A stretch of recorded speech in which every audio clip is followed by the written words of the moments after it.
we live now.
Getting out to my 10 folks.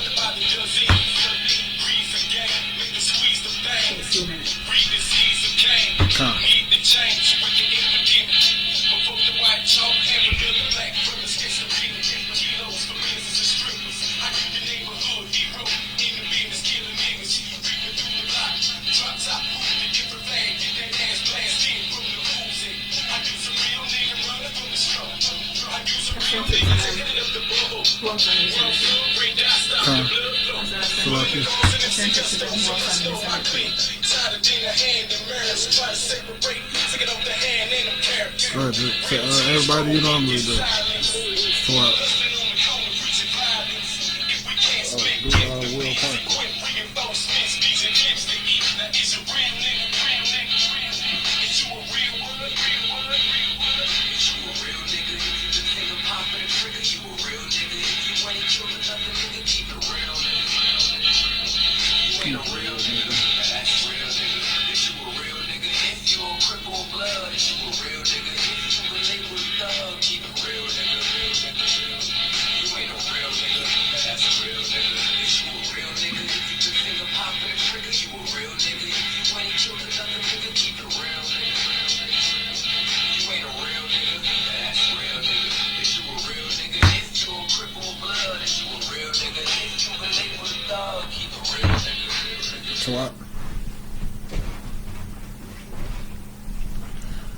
Shalom, shalom, shalom. Y'all Bashim, y'all house shah barakatah to the brothers.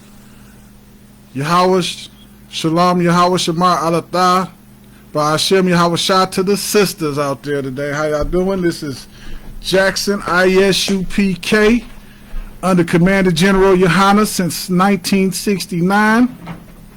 Coming back at y'all once again. And today we're going to get into a few specific things about a man and the importance of a man leading his woman. But because it is important, men, that we lead our women out there and we don't follow our women. We don't want to follow our women. We want to lead our women out there. Okay? So today we're going to touch on that a little bit. I'm not going to hold y'all too long. I'm not going to be long-winded. But we're going to jump right into it. We're going to go to Proverbs 31 and 3. Proverbs 31 and 3. And I'm going to give you a second to get there with me. Because it's so important that we get a understanding. And not an understanding of what we think and how we feel. We have to take how we feel and what we think out of it. And focus solely on what the scriptures say. Okay? This is not an emotional thing. It's simply about what's right according to the Most High. Okay? Proverbs 31 and 3 reads,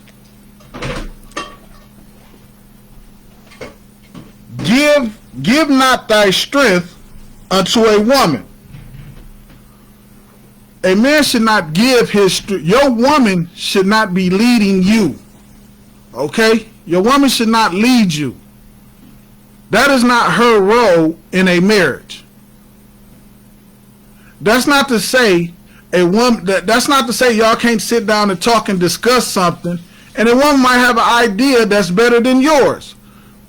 It's up to the man to be wise enough to say, okay, this idea is better and we'll roll with that. So I'm not saying, that's not what I'm saying, that the man just no. But what I'm saying is, as a leader and who leads the relationship, that's a man's job. You don't give your strength to a woman. Okay? You don't do anything like that. Not saying that a woman is weak, because women, let me tell y'all something. Y'all some of the most powerful beings on the planet. Wars are started over women. Men die because of the love of a woman. Because of how they love a woman. Okay?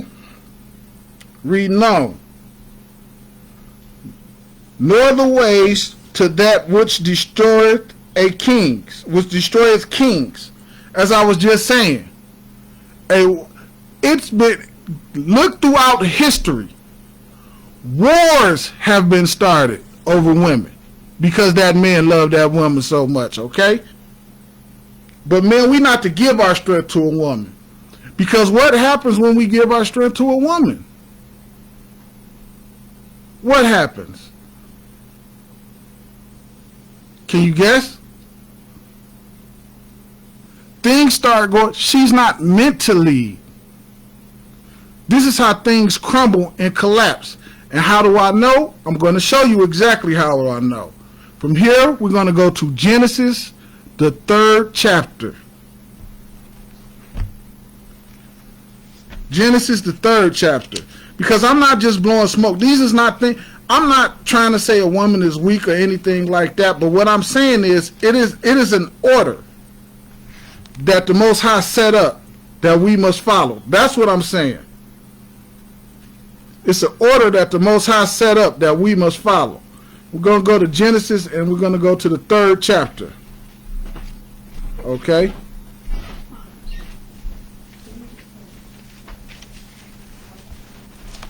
The 3rd chapter, and we're going to start at, we start at verse 1. Genesis 3 and 1.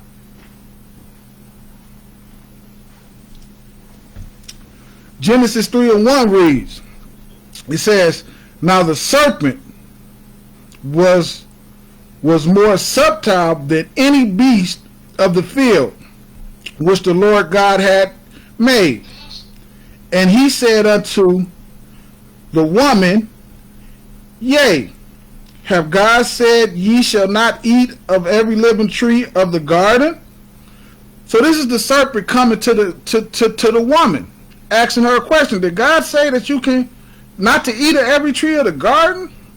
Verse 2 reads, and the woman said unto the serpent, we may not eat of the fruit of the trees of the garden. No, Salakia. We may eat of the fruit of the trees of the garden, but of the fruit of the tree in which is in the midst of the garden, God has said, ye shall not eat of it, neither shall you touch it, lest you die. Now, this is actually a metaphor, okay? It's a metaphor, and the metaphor get broke down in Ezekiel.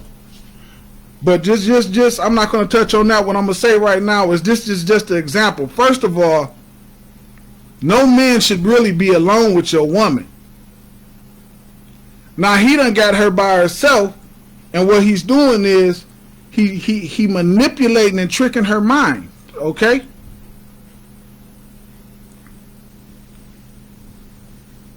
Verse 3.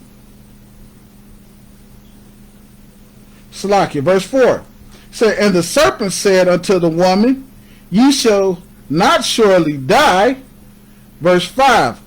For God doeth know that in the day that ye eat thereof, then your eyes shall be open, and ye shall be as gods, knowing good and evil. This is how the serpent he told her she was a god. He said, you're going to be like God. This is somebody tricking you. Anytime you hear a man, and we go through that in the earth today. Men telling women that she's a god. We go through that in the earth today. Not just in the conscious community. If you look at the commercials on TV, if you look at things that women are put on a pedestal. Okay? Not saying that they should not be put on a pedestal, but I'm saying the pedestal that they being put on is they're being put over their men. And everyone knows the story of Genesis. This collapsed by a man following his woman led to damnation of everything after that. You have to be strong and lead your woman. You have to be. It is a must that you're able to do this thing. Because that is how the Most High set it up. The men is made stronger than it's our job as men to lead the women. That's our job. That's literally our job to lead the women. That's literally our job. Okay? Verse 6. And when the woman saw that the tree was good for food, and that it was pleasant to the eye, and the tree was to be desired to make one wise, she took of the fruit thereof, and she did eat, and gave also unto her husband with her. Here's the problem. When Adam saw that, the first thing he should have did was corrected his woman. That's the very first thing he should have did. When she came to him with whatever she learned from them other nations, he should have said to her, nah, hell no, we ain't about to do that. That's not what's going on right. He should have checked his woman and corrected his woman. That's how you show love for your woman. You don't let your woman go and destroy herself. And furthermore, by following her, you destroy yourself. This is the example that's set up in the Bible. That's why the Most High have things set up the way he does. Because a man is not meant to follow his woman. As men, we have to lead our women. Correct her. Check her. Get her in order. Okay? From here, we're going to go to Corinthians 11:3. Corinthians 11:3. I'm not going to hold y'all long. This is not some woman bashing session I'm doing. I don't want y'all to think that. Don't get it wrong. I'm not on that. But correcting your woman and checking your woman and getting her in order, that's love, man. That's love.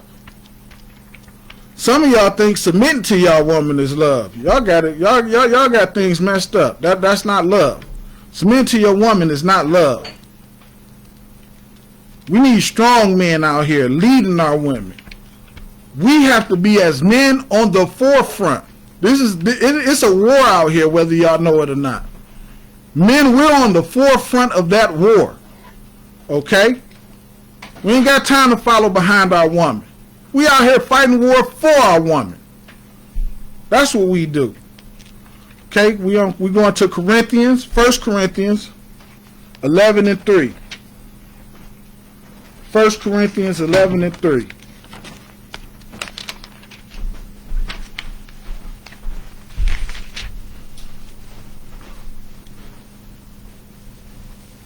Again, like I said, because it's an order that we're supposed to follow here. Okay, it's an order. And let's get it. This is 1 Corinthians 11 and 3. But I will have you know that the head of every man is Christ. Meaning what? Salakia. Meaning what? The head of every man is Christ. So every woman, if you following behind a man, that man should be following behind Christ. If you go get Tom the Tool Man down the street somewhere that ain't following Christ, I don't know what I really don't have too much advice. I have too much advice for you. But the best thing you can do is follow a man and get you a man that's following Christ. Okay? That's the best thing for you. Okay? Further, continuing. And the head of the woman is the man. That's why you want a man. That's why you want a man that's following Christ, because he's going to be the head of you. And you don't want him thinking and doing his own thoughts.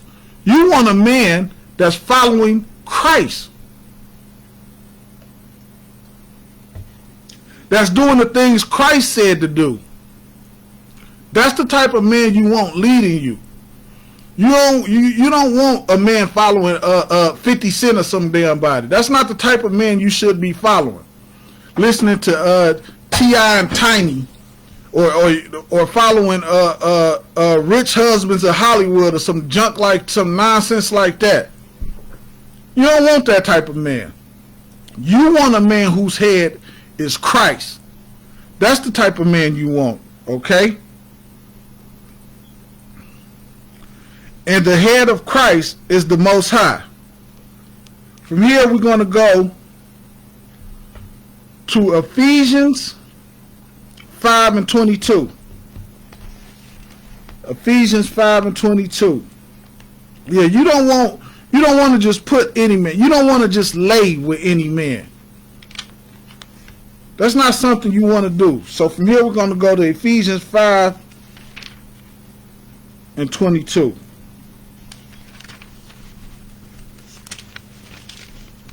Let's get it. Let's get it.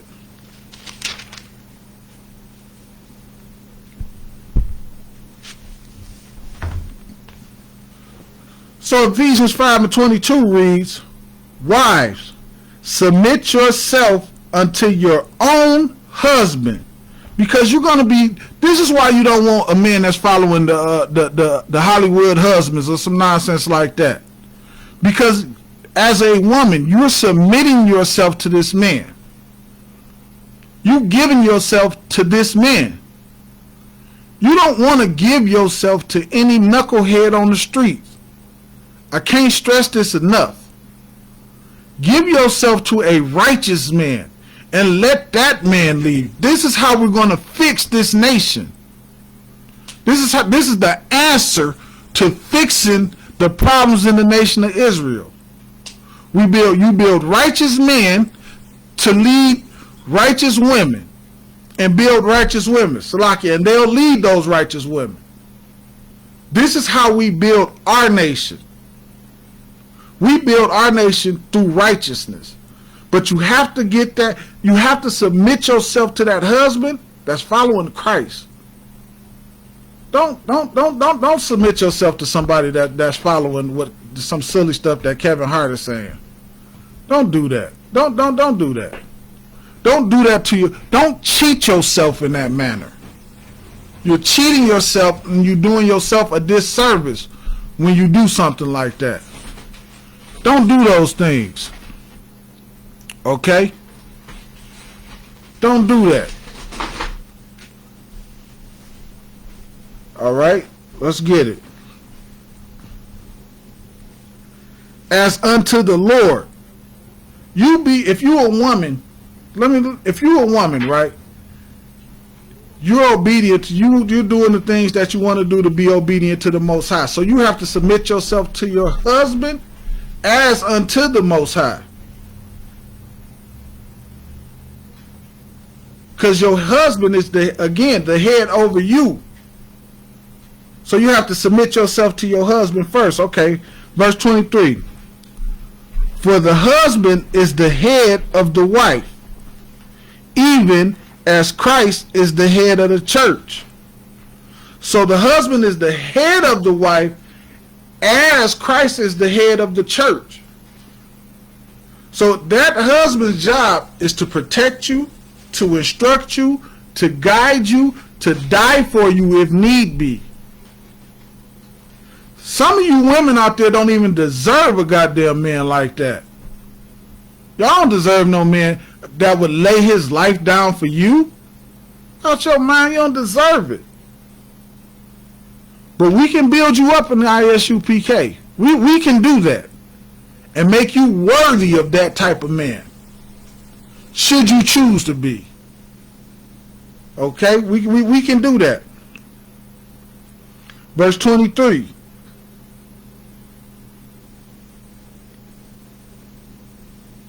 Husbands, Salakia, no.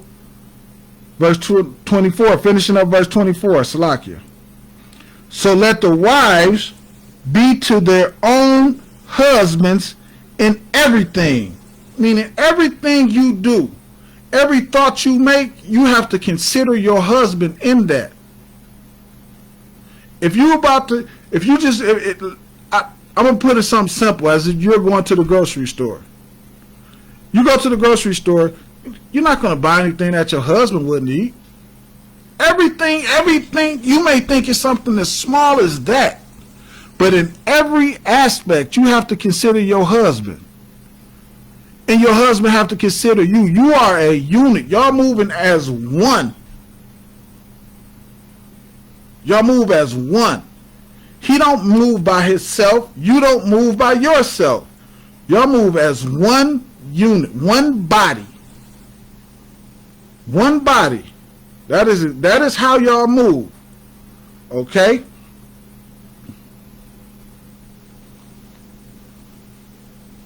Verse 25. Husbands, love your wife. How does a husband love his wife? If he see her going off, he correct her, man. That's what he do. Because Christ is his head. So when if he's following Christ, he's gonna see when she getting ready to go off. So what he gonna do? He gonna correct her. Gonna check her if it need be. You know what I mean? If that's what it take, whatever it take to get his woman, if she's going off the track, you got to get her back on that track. That's your job. That's your job as her husband. Whatever it take, get her back on that track. That's your job as a husband, man. You don't just sit back and watch your wife bump her head up against the wall. No. You correct her when you see her doing something like that. It says, continuing on, it says, as Christ also loved the church and gave himself for it. So you might have to let me tell you something. Christ laid, this is heavy because Christ laid down his life for us. And they're saying you have to love your wife in that same manner. Like, I would never let, if we're in a situation, I would never let my wife die before me. No man in the UPK would let their wife die before they die. Whatever situation we in, you have to kill me first. That's just the way we lay down our lives for our wives. We correct them, we check them, and we lay down our life for them. It's what we do. It's what's required. It's how we fix things in this kingdom that we in. Okay, from here, I want to go to Proverbs, the 31st chapter again, and the 10th verse this time. The 10th verse.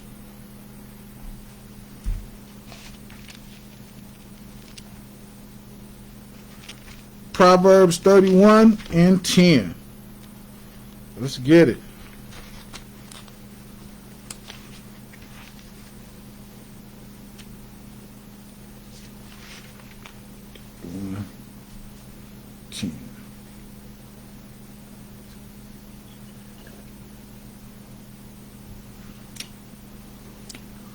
Proverbs 31 and 10 reads, who can find a virtuous woman? My God. Good night, man. Who can find a virtuous woman? That's what the men in the UPK want. We want virtuous women, man. We don't want some woman on. We been at work all day. She been at home on Facebook doing the twerk challenge all goddamn day. That ain't what we want. We want a virtuous woman, man. We don't want some twerk challenge woman. We not with that. It's not what we do here. Virtuous, man. For her price is far above rubies. Her price is far above rubies, man. A virtuous woman is priceless. Because what does she do? She follows the lead of her husband. She ain't thinking of evil things behind her secret things. He ain't going out and then she got her own agenda once he leave. A virtuous woman ain't doing that, man. That virtuous woman, when that man turn his back, she holding shit down and holding shit together and making sure things is working for them. That's what a virtuous woman do. You can't put a price tag on something like that, okay? Verse 11. The heart of her husband doeth safely trust in her. He ain't got to worry about a thing when he walk out the door. He knows she gonna hold it down, man. That virtuous woman, good night. She gonna make sure everything that she do is in the best interest of her husband, and he ain't got to worry one lick otherwise. Imagine that stress off of a black man in this kingdom. He got himself a virtuous woman, man. So that he shall have no need of spoil. He not worried about being spoiled. He not worried about her when he leave, go be a slut somewhere. He don't have to worry about that, man. Because she understand that them two together is more important than anything. She understand because she want to build with him. She understand that, man. She ain't trying to spoil. She want to build her man up, and he want to build her up. And that is how you have a great relationship because you're building each other up. Okay, in order.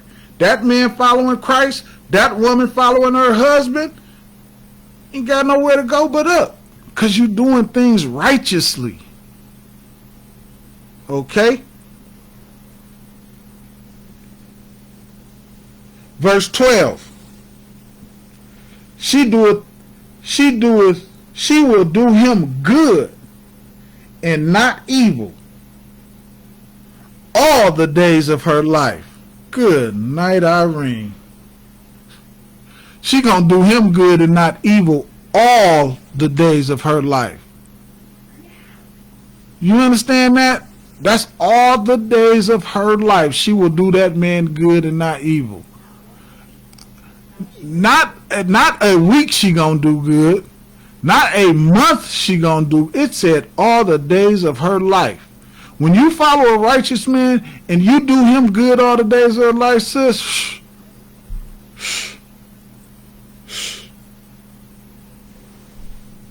man, count on it. Count on what you get in return. You're going to get that love. You're going to get that. You're going to get a love like you've never had before. And y'all going to build something like you never seen before. Why? Because the Most High is standing with you. Because Christ is with you. When you put the Most High in Christ into whatever it is that y'all doing, and you bring them into your life as far as your relationship, your marriage, when you bring them in, what in the hell do you think can come against that? Because, woman, you standing for your man. Man, he leading his wife. She ain't looking to make a fool of him and have everybody around town laughing at him. She ain't looking to do no mess like that. He ain't looking to make a fool of her and have everybody around town laughing at her. They looking to come together and build together, man. And under Christ, righteously, which is the most important thing. The righteousness of it is the most important part of it. A man has to lead his woman in righteousness, and that woman has to follow that man in righteousness.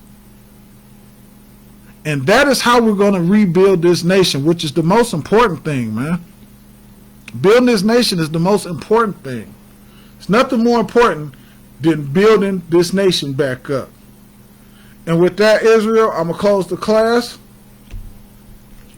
I'm going to read a couple of announcements. We got February 13th at the Roma Banquet Center, Flint, Michigan. Gods of the Other Nation, mighty, mighty captain over all of Michigan, Captain LeBon, will be in the building with the Gods of the Other Nations lecture. Y'all want to be in the house for that, man. From 2 to 6 p.m. Y'all want to be in the building for that, man. He going to bring out so much. He's going to bring out so much in that lecture, it's going to be beyond mind-blowing. So you want to be in the building for that. February 25th through the 26th, we got the Feast of Purim coming up. The Feast of Purim. If you're in the Jackson area and you want to come down to Detroit and celebrate the Feast of Purim and get in this brotherhood and see what it's like, I really suggest. I'm telling y'all, there's nothing more I can say. Coming to see this brotherhood is something like you will never example. I'm telling you from my own experience. I know I say it a lot, but hey, it's from my own experience. If you contact the number on your screen, if you need a ride to Detroit and you just want to come in, contact the number on your screen, and those rides will get set up. I personally will take you down there. Me personally, I'll do that. And make sure you get down there for the Feast of Purim. April 22nd, Houston, Texas, we got the Slaughter of the Lambs. April 22nd, Houston, Texas, Slaughter of the Lambs coming up. Y'all want to come out, show y'all love and show y'all support. Slaughter of the Lambs, a beautiful thing, man. April the 24th, we have the Lord's Passover. April 24th, we have the Lord Passover, Houston, Texas.